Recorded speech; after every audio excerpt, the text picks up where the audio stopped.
मर्जी है आपकी, आखिर सर है आपका। हेलमेट का आ जाता है ना स्टड, तो एक नारियल रखते हैं, फिर उस पर हैमर से उठा के मारते हैं, नारियल बिखर जाता है, फिर हेलमेट के नीचे लिखते हैं मर्जी है आपकी, आखिर सर है आपका।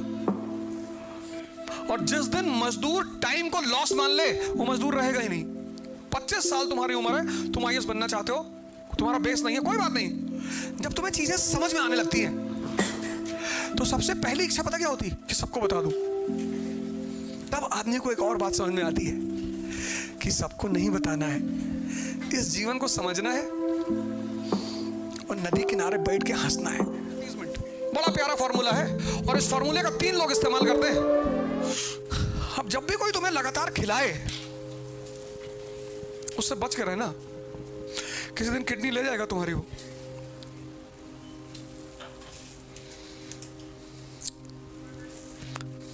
वैसे भी इस दुनिया में हराम का कुछ भी नहीं होता, होता ही नहीं, पर जिनके दिमाग मरे हुए हैं उनको दिखाई नहीं पड़ता।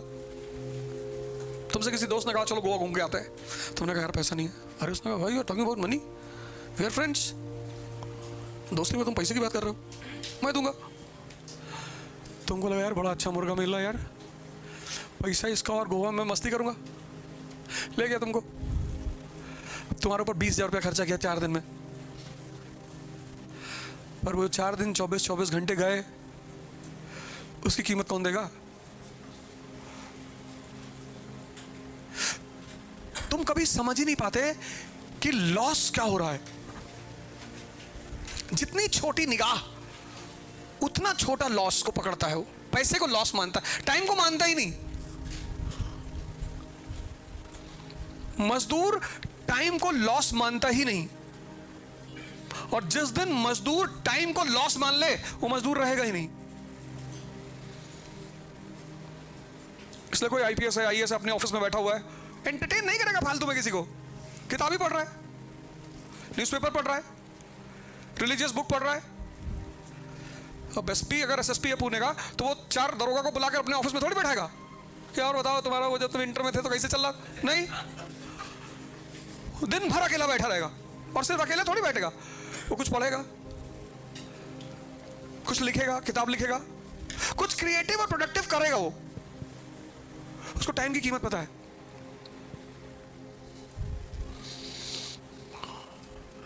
आज कितना कीमती चीज है।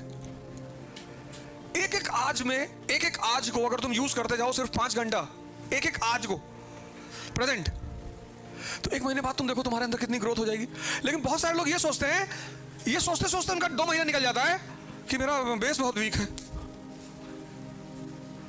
ये सोच के 2 महीना निकल गया। चलो जिनका 2 निकला ठीक है, बहुत लोगों का 2 साल निकल गया कि मेरा बेस बहुत कमजोर है।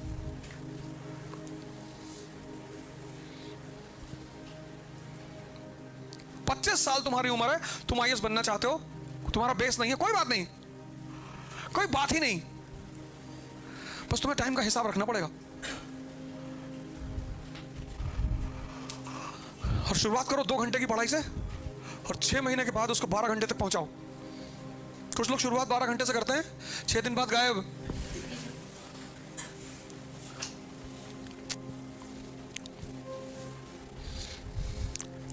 किसी का खाना मत दो, किसी का एहसान मत लेना। कोई 100 रुपए तुम्हारे ऊपर खर्चा करे, उसके ऊपर 200 करो, और नहीं कर सकते तो खाओ ही मत। बहुत सारी चीजों को अब तुम्हें लगता होगा कि यार ये क्या बेवकूफी है, पर किया हम सब ने है। बारिश हो रही है, सड़क के किनारे पानी भर जाएंगे, और स्कूल के बच्चे छोटे क्लास 1, 2 वाले, वो जाके उसी पानी में बैग ले कूदेंगे इसी से। अब तुमको देख रहा है कि ये क्या बदतमीजी वाला काम कर रहे हो यार, पर किया हम सब ने है। आज हमें बदतमीजी लग रहा है ना। पढ़ाई इसलिए खराब चीज है, उसका वो भी पहलू सुन लो। जब तुम्हें चीजें समझ में आने लगती हैं तो सबसे पहली इच्छा पता क्या होती है? कि सबको बता दूं। ये बहुत बड़ा रोग है पढ़ाई का। और जैसे तुम बताने निकलते हो, सोसाइटी में जो तबका है स्मार्ट वाला, वो अलर्ट हो जाता है कि भाई इसको तो समझ में आ गया, अभी सबका कान भरेगा। तुम मुसलमान हो, मस्जिद में नमाज पढ़ने गए हो, और तुम कह रहे हो देखो यार, सब मुसलमानों को औरंगजेब के बारे में पता है, हजरत मोहम्मद साहब के बारे में सब नहीं पता है। अब वो भीड़ जो मुसलमानों की वो भी सोचेगी हाँ यार बात तो ये भी सही कह रहा है, लेकिन जिसको भड़काने से फायदा उसको तो टेंशन हो जाएगी। वो तुरंत उन भीड़ से कहेगा पंडित अबदोजा के साथ बैठ रहा है, under cover RSS agent, 2 lakh rupees, 2 lakh, I have seen. अब जिन लोगों को उस मुसलमान लड़के के प्रति एक दिन पहले सिंपैथी पैदा हुई थी, दूसरे दिन नफरत कि बताओ 2 लाख रुपया ले लिया और आके हमको रायता बता रहा है, और तुम दूसरे दिन मस्जिद गए, तुमको बहुत मार मारे सब। तब आदमी को एक और बात समझ में आती है कि सबको नहीं बताना है, इस जीवन को समझना है और नदी किनारे बैठ के हंसना है।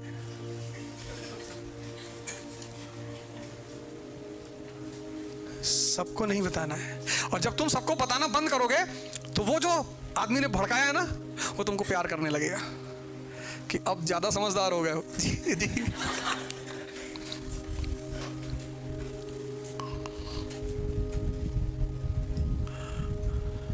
कभी कभी तुमको लगेगा कि सबको बता दूं, क्यों लड़ रहे हो भैया आपस में,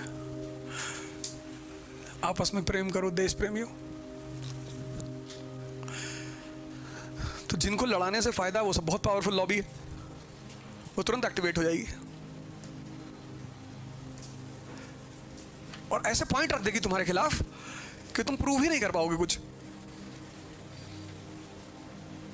इसलिए जब समझना तो मुस्कुराना, कुछ मत करना। सोशल रिफॉर्मर मत बनना, नहीं तो इसे बाल में उंगली फंसा के खींच लेंगे सब। आईएएस बनो और पार्लियामेंट में आओ, तब वहां सुधार करो, अभी कुछ नहीं। जातिवाद बुरी चीज है भैया,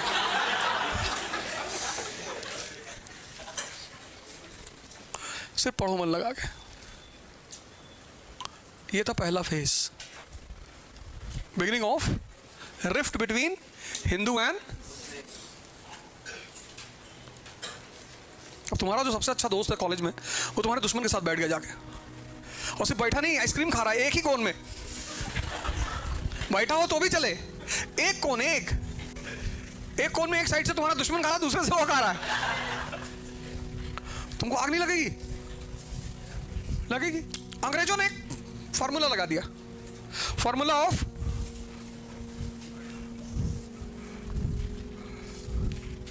फियर एंड अपीजमेंट।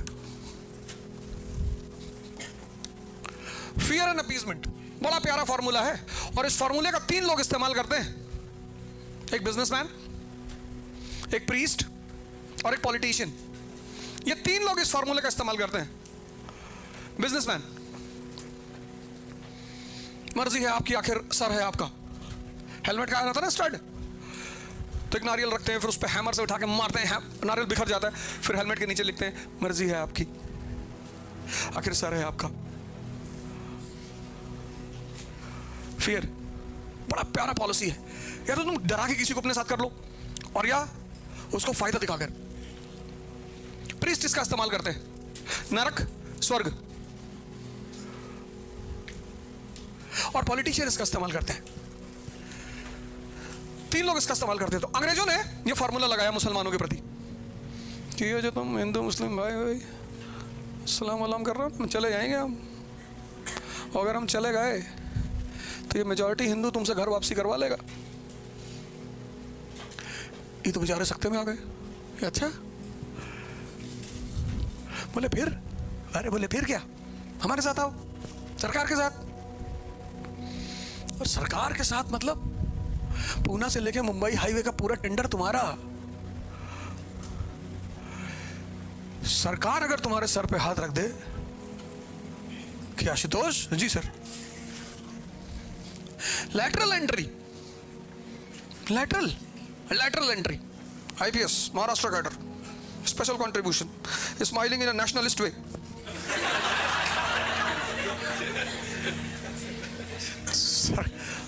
सरकार इनको ब्रांड एम्बेसडर बना देगी नेशनलिस्ट इस्माइल का। इनकी फोटो खींचेगी मुस्कुराते हुए और पूरे देश के कोने कोने में लाएगी, बोली दिस इज नेशनलिस्ट इस्माइल। एक राष्ट्रवादी ऐसे ही मुस्कुराता है और इससे प्रभावित होगा सरकार। लैटरल एंट्री, आईपीएस ना बनाए डीएसपी तो बना ही देगी ना भाई। ये हरभजन सिंह वगैरह खेल की वजह से तो नौकरी मिली, इन्होंने कौन सा सिविल सेवा का परीक्षा दिया है? ये सरकार की वो है मोनोपोली कि वो आपकी किसी चीज से प्रभावित होकर वो आपको कुछ गिफ्ट में दे सकती है। लैटरल एंट्री, चीज से प्रभावित होकर वो आपको कुछ गिफ्ट में दे सकती है। Lateral entry.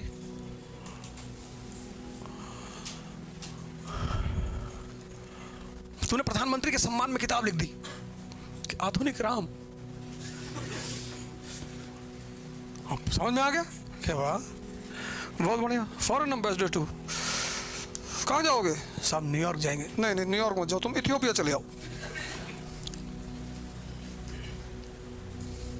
इसलिए जब भी सरकार बदलती है तो बहुत सारे लोग झंडा भी अपनी गाड़ी का बदल लेते हैं। अभी पूरे शहर में कहीं उद्धव ठाकरे जी की फोटो दिखाई पड़ रही है ही नहीं। मैं मुंबई था कल, उनकी फोटो ही नहीं गई, गायब। यह है सरकार।